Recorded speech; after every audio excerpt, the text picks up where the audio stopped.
গতকাল হলো অতীত, আগামীকাল একটা রহস্য, কিন্তু আজকের দিনটি একটি উপহার। এ কারণেই একে বলা হয় প্রেজেন্ট।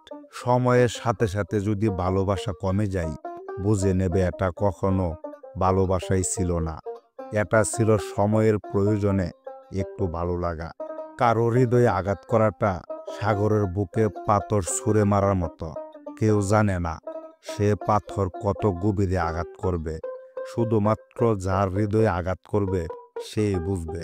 পাশাপাশি থাকা মানেই কাছাকাছি থাকা নয়, দূরে থেকেও কাছাকাছি থাকা যায়।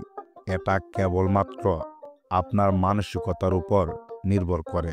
পৃথিবীতে ভালো থাকতে খুব বেশি কিছু প্রয়োজন নেই।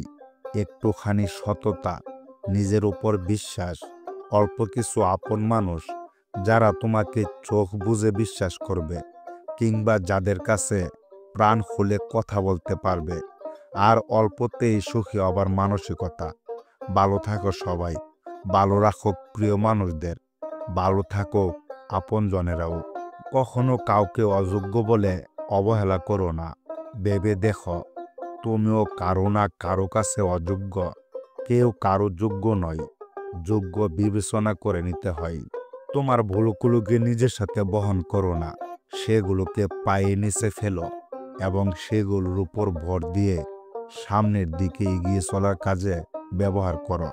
একটি ছাতা হয়তো বৃষ্টিকে থামিয়ে দিতে পারে না, কিন্তু তা আমাদের বৃষ্টির মধ্যে দাঁড়াতে সাহায্য করে।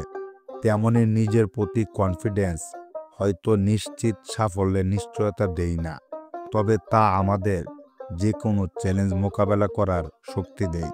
সেই সময়টা খুব কঠিন, যে সময় চোখের পানি ফেলতে হয়, কিন্তু ওই সময়টা তার চেয়েও অনেক বেশি কঠিন, যে সময় চোখের পানি লুকিয়ে হাসতে হয়। অন্যায়ের বিরুদ্ধে কোনো প্রতিরোধই একজনে হয় না ঠিক, কিন্তু শুরুটা সাহস করে একজনকেই করতে হয়। বাকিদের কাজ শুধু তার পাশে দাঁড়িয়ে যাওয়া। মন ভালো করার জন্য খুব বেশি কিছু দরকার হয় না, প্রিয় মানুষগুলোর একটু হাসি যথেষ্ট।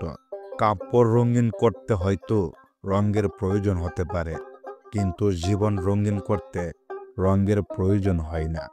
প্রয়োজন হয় কিছু ভালো বন্ধুর আর কিছু আপনজনের। এমন মানুষের সাথে বন্ধুত্ব করো যে তোমার গুণগুলো মনে রাখে আর তোমার ভুলগুলো সংশোধন করিয়ে দিয়ে সে ভুলগুলোকে ভুলে যায়। সেই মানুষগুলোকে কখনোই বলো না যারা তোমাকে দুঃসময়ে মেন্টালি সাপোর্ট দেয়, তাদেরকে সবসময় আগলে রেখো।